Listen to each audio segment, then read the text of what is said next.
we go. Found it. Hmm. All right. Good to see you all. We are on Yud Zayin Amud Aleph 17. Oh, sorry. No, that's my mistake. I'm getting ahead of myself. We are on Tes Zayin Amud Aleph on 16a. And we find ourselves, we actually made quite some headway. We are up to the words Hachotit Begadish. It's a quotation from our Mishnah. So for those of you following along in the art scroll, there should certainly be a paragraph break, a section break over there, because we are starting a new section, the final section before the next Mishnah. Now, while you're finding the words Hachotit Begadish in your Gemara on 16a, we should probably review just basically what the case is. The case is that you have this heap of hay, and it's a mound, and you hollow it out, and once you hollow it out, what do you know? You have walls, you have a roof, the roof becomes the skach, and voila, you have a sukkah. Or do you? Because we have our principle, we keep circling back to tasa velo min ha'asoy, that you have to put the skach on top of kosher walls. You can't just dig it out and have it that the skach pre-existed the kashrus, the kosher status of the sukkah. So that's the issue with Hachotit Begadish. But are all mounds created equally? That's what the Gemara is going to discuss. Okay, we have the place, we found it. All right. Maybe someone who found the place in the art scroll, just tell us where in the art scroll is for those who are following along. Bottom right. Bottom right, 16A1. Excellent. All right. Thank you, guys. 16A1, bottom right. Here we go. Hachotit Begadish. Amar Rav Huna lo shanu ela she'ein sham chalal tefach b'meshech shiva. Aval yesham chalal tefach b'meshech shiva harei ze sukkah. So the case in our Mishnah, well, we'll clarify this in a moment, is about a mound there's no hollow space in there. However, if you have hollow space that is, now how tall does a sukkah need to be? Minimum height. A little bit of review. 10 tefach. Very good line. 10 tefachim. Right? That's the shear for mechitza in Torah in general. 10 tefachim. We spent some good time on that in the right. Remember we talked about the Aron and the Mikdash, and we were trying to figure out. And then we got Halacha Moshe Sinai. We spent some good time on that. So good to do a little bit of chazara. So yeah, 10 tefachim. So let's say you have only one tefach hollowed out, but it's hollowed out width and lengthwise 7 square tefachim. So you have your width and length, and it's already hollowed out. You just need to hollow it out a little bit more. So that would actually not be an issue of tasav lo min ha'asoy. Just remove the rest of the hay, and you do not need to reapply the skach. Tani nami hachi, and indeed we have a brisa that supports this. Hachotit begadish laso sukkah harei zet sukkah. That if you are chotate it out, it is good. But wait, didn't we teach in our Mishnah that someone who digs out a hole into their mound to make a sukkah ain't a sukkah? Elav shmamina k'der Rav Huna shmamina. Rather, it's exactly what Rav Huna said. The case of our Mishnah is when there's no hollow space, and this brisa is where there is hollow space. So that's our proof right there. Very good. 1 second. Wow. 1 second. Oh, okay. Right. So the next part of the Gemara is essentially rehashing just in a different way. Someone who's chotet begadish in order to make a sukkah, it's not a sukkah. That's what we taught in our Mishnah. Vatanya harezo sukkah. Didn't we teach in a brisa elsewhere that a gadish is a sukkah?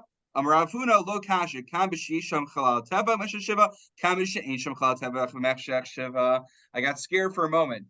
I realized that what this section of the Gemara did was it basically just told us exactly what the previous section said, only it reversed the order of the conversation.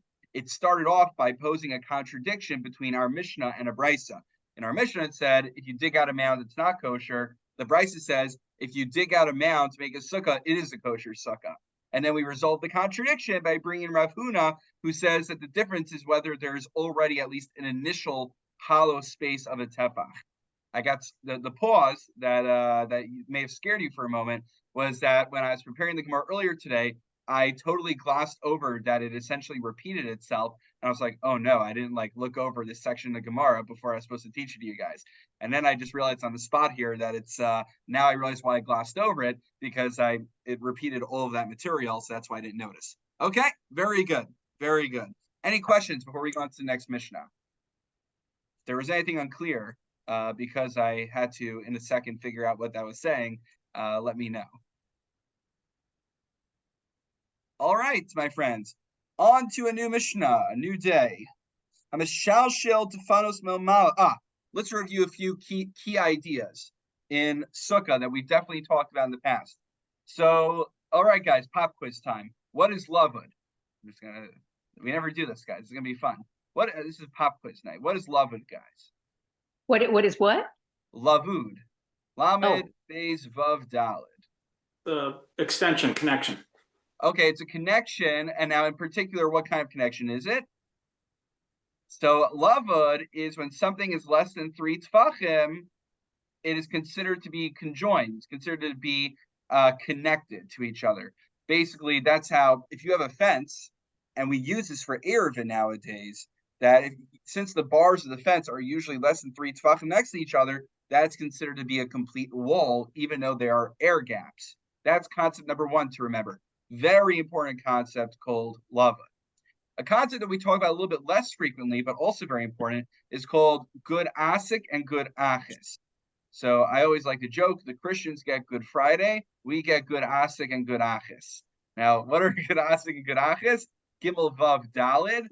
Good asik is when you have a sukkah or any mechitza that's 10 tfachim tall, the minimum shear, even though it doesn't reach the schach. Once you have that minimum measurement of 10 tfachim, we basically view it as if the wall is going all the way up to the schach and encloses that area.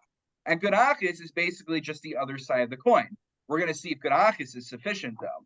If you hang 10 tefach wall from the top of your sukkah, perhaps we can say also, by the same logic, it extends downward to cover the bottom of the sukkah and create an enclosure. However, we're about to see in the Mishnah that while good asik seems to be accepted, good achis in order to create a kosher sukkah is not as clear. And that's what we're about to break down. So here we go.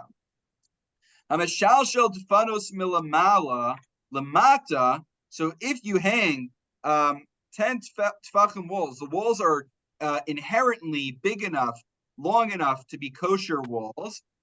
So im gavo min ha'aretz shlosha tefachim psula, if they are hanging more than 3 tefachim off the ground, then it is pasul. So that's the first opinion in the Mishnah. However, if the walls, like in most cases, usually your walls sit on the ground and they reach 10 tefachim, then we view them as enclosing the entire space. Rabbi Yossi Omer, Kishem shelamata lemala. Sorry, Kishem shelamata lemala asar tefachim. Kach melamala lemata asar tefachim. The same way that in ascending formation, we view the wall as enclosing the entire area once it's 10 tefachim. When it's descending, if the walls are hanging up, we also view that they extend downwards. The same way I can use good asik, I can use good achis as well.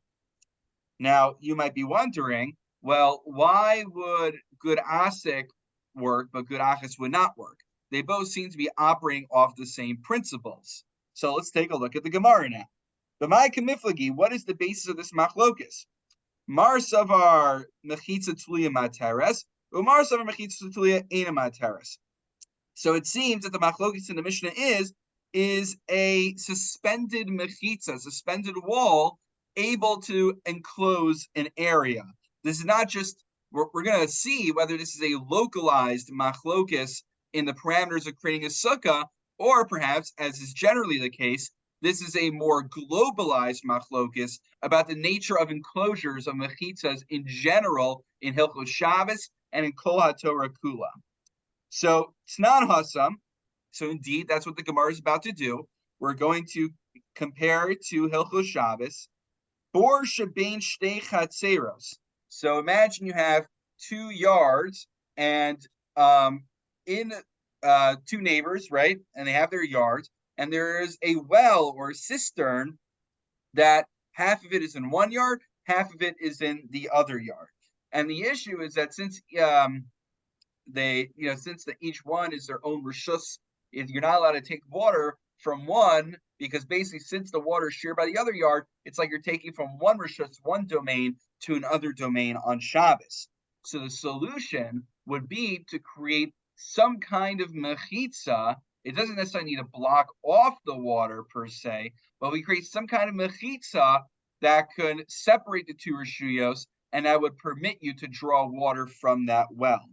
So, but the question is, this doesn't have to be mechitza that literally blocks water from one side from going to the other, but actually we'll see that perhaps a mechitza that's suspended above the water is sufficient. How so? So we say, one cannot fill water from it on Shabbos, unless you have a mechitza of 10 tfachim. Take out the words bein milamala. That seems to be a girsa that's omitted by many of the Rishonim. It's just confusing. Bein milamata, bein besoch ogno. So there's 2 possible formations, and the Tana Kama is okay with both of them. One is lamata, below, where this 10 tevach mechitza, let's say this is where the water is, it goes, Rashi says, samach lamayim, right, hanging right above the water. Now it doesn't have to be in the water, hanging right above the water. The other possibility is bein besoch ogno. That's not right next to the water, but it's at least within the under the lip of the well. So, but not above the well, but it could be at the top of the well within it, but it doesn't have to necessarily be close to the water. Rav Shimon Gamliel Omer, actually, it's not one or the other. This is subject to machlokes Beis Shammai and Beis Hillel. Beis Shammai omer milamala, Beis Hillel omer milamata. Beis Shammai says that the mechitza is okay even if it's above the water, but still within the well. Beis Hillel, arguably, depending on your version of the text, takes a more machmir position. Omer milamata. They say no, it only works if it's right by the water. And then finally, the final opinion, Amar Rabbi Yehuda, Lote mechitza gedol min hakosel shebenehem. This mechitza shouldn't have to do much more than the mechitza that's blocking off their 2 yards, right? I'm allowed to. I don't have an issue. I'm allowed to. My yard is considered a separate rishus from my neighbor's yard because we have a mechitza that is separating both of our yards from each other. So if that works, why should I need to put the mechitza inside the well? So now what does it sound like? This sounds like the case of our Mishnah. This sounds like Shitas Rav Yossi, who says that mechitza tuluya materes, that a suspended mechitza, it's not even at the lip of the well, it's not even on the inside, it's above the well, but that would be sufficient to separate the 2 domains. So Amar Rav Bar Chan, Amar Rav Yochanan, Rabbi Yehuda b'Shitas Rav Yossi Amra, Domer mechitza tuluya materes.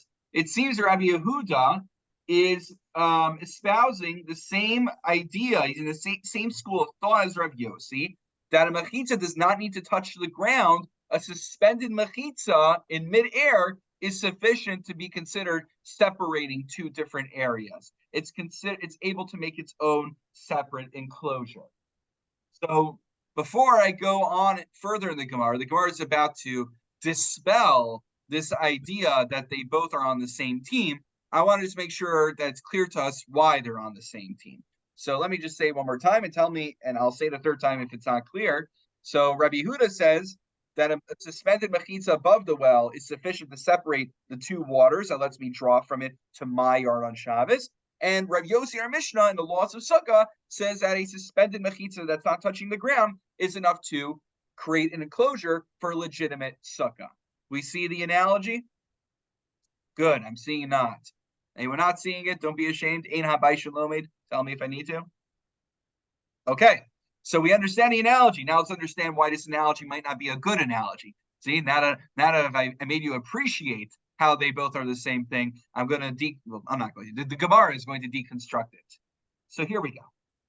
And this is important, by the way. It's like you see this in modern discourse many times, and two people could take the same position, but for two very different reasons, and they might not even be fundamentally in agreement with each other. I'll give you one whimsical example.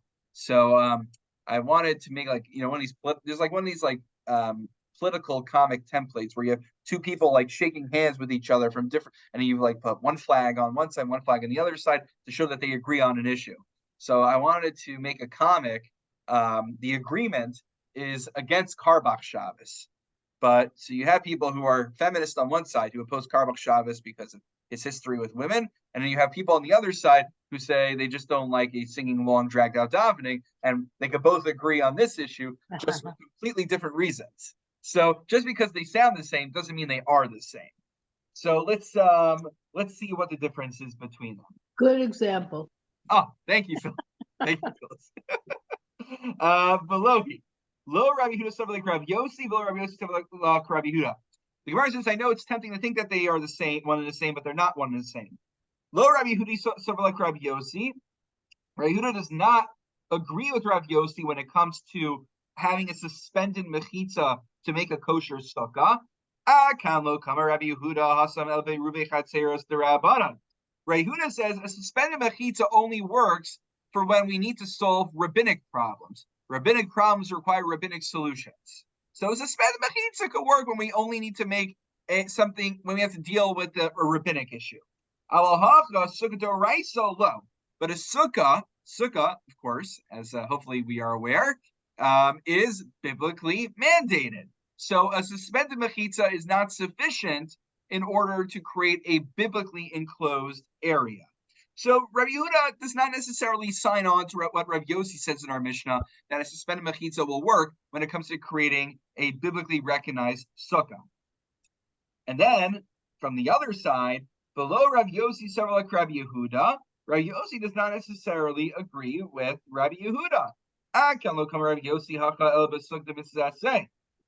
sukkah is a positive mitzvah. So, as we generally are probably aware, violating a prohibition of the Torah is a graver offense than refraining from performing a positive mitzvah.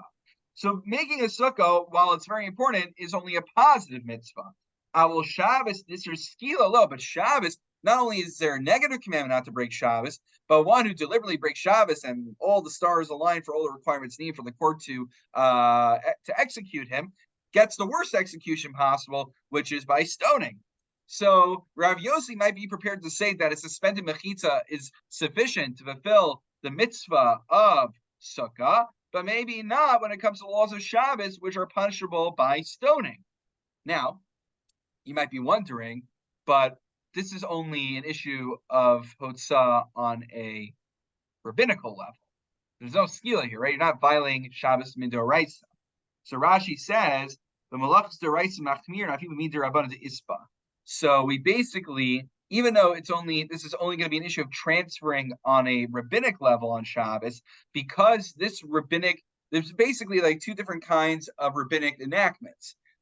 Certain rabbinic enactments are just amplifications or expansions of something that already exists mid-d'oraisa. So there's already an issue of transferring of otzah from one domain to another, and we just basically expand the scope of its application rabbinically. So because they are essentially just expanding, not introducing a new rabbinic enactment, they're just rabbinically expanding the parameters of this. Since this Isser of the 39 malachos at its core is punishable by skila, by stoning, we still treat it with a heightened level of severity to the extent that Rav Yossi, who might be comfortable with a suspended mechitza for sukkah purposes, might not be willing to say it's sufficient for Shabbos-related purposes. Okay. Now, the Gemara is going to say, the imtomer ma'isa shenaisa b'tzipori, We're not supposed to know what this story is, but it's a story where basically Rav Yossi seems to contradict himself. We'll find out what the story is momentarily. You might think to ask, there Rav Yossi contradicted himself based on what he permitted in the city of Tzipori. So Alpi Minasa, lo Alpi Rav Yossi, Alpi Rabbi Yishmael bar Rav Yossi. But you should not think that Rav Yossi contradicted himself, because it was after he died that this instance happened. And who paskined? It was his son, Rabbi Yishmael. Okay, great. What was this story in Tzipori that happened that seemed to, had Rav Yossi been alive, this would seemingly contradict, what we just said. So there's a story that had it been Rav Yossi paskined it would sound like one could rely on mechitzas suspended in midair, even for Shabbos-related purposes. Okay, we're all in suspense. So what is the story?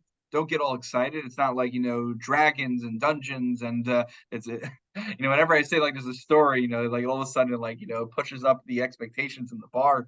But it's very exciting and riveting from a halachic standpoint. In fact, if you look on the right side, you'll see there's a Tosfos that goes all the way from the top to almost all the way to the bottom of the page, dealing with the intricacies of this story. So from a halachic standpoint, it's a very riveting story. So one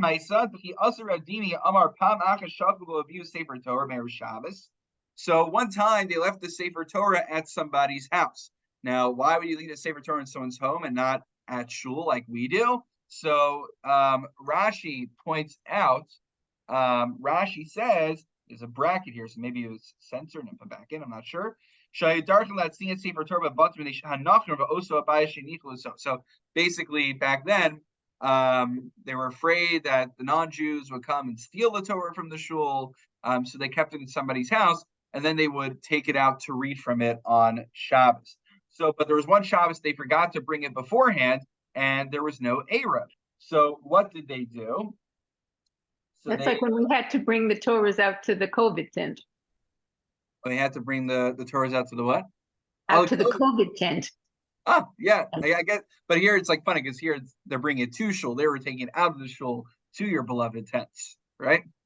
So, all right. So what they do? So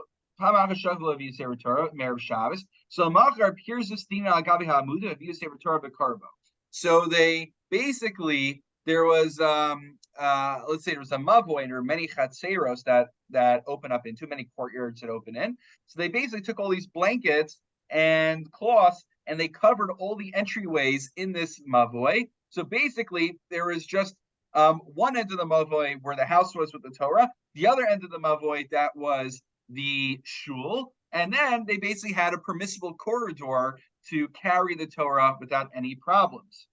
The Gemara challenges this. But if the whole issue is carrying, how are they allowed to carry the curtains to begin with to resolve the problem of carrying the Torah, right? So rather, the Gemara says, rather, they conveniently just so happened to discover that there were cloths hanging, which created a de facto wall, and that permitted them to carry it. But what's the chiddush here? These cloths, maybe they were part of a clothing line, I'm not sure. They weren't going from the ground up. They were suspended over the ground. And yet they considered that to be a wall, even for Shabbos purposes. Now, had Rabbi Yossi paskin that, this would defeat the assumption in the Gemara that Yehudi and Rav Yossi are not one and the same. We are trying to maintain that Rav Yossi is a unique shita, that he only holds when it comes to Sukkah that you can use a suspended mechitza, not when it comes to Shabbos. Therefore, the Gemara explained who permitted using a suspended mechitza even for Shabbos, not him, but his son. Fascinating to see, by the way, that his son differed in psak from his father. It happens. That's nothing wrong. I didn't share it publicly, by the way, yet, because things are, of course, crazy. Crazy is understatement. Things are awful right now for the Jewish people. So I'm trying not to post too much about things that aren't related to the crisis, because I feel out of place doing so. But because I bring this up, I was having an interesting conversation with Rabbi Yeshua Grunstein. I'm sure you'll remember. Basically, what I wanted to start doing now that I finished a full year of writing Divrei Torah on the Parsha. So my new project for this year is to interview different rabbis and scholars on response on Shilos Shuvos literature. So I just recorded my first one. I was actually going to cancel it. I told my grandson, he's in Israel. I said to him, things are really bad for you guys right now. Maybe we should postpone. He's like, no, this is a great distraction for me, and we should do the Torah anyways. I said, if you're telling me, I will do it. So we recorded recently an episode about Moshe Feinstein and Menashe Klein and their disagreements. Menashe Klein was far younger than Moshe Feinstein, and our discussion was, can you disagree with a gadol? And he was giving examples even when a son disagrees with his father, but it's about how you do it and did you do your research. So if you are interested, I'm not posting it on Facebook just yet, given everything that's going on, but because it just came up in the Gemara now, and because you guys love learning Torah, if you are interested in hearing a recording, send me a text or an email. I'll send you the link. And that way you could give me feedback if it sounds good or not. That way I know for recording future episodes. Or you could just search on Spotify.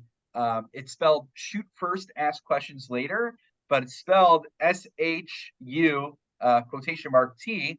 It was Dr. Sam Singer's idea, by the way, Toby. Oh. I originally was going to call it Don't Shoot the Messenger. But he said shoot first, ask questions later, and I like that one better.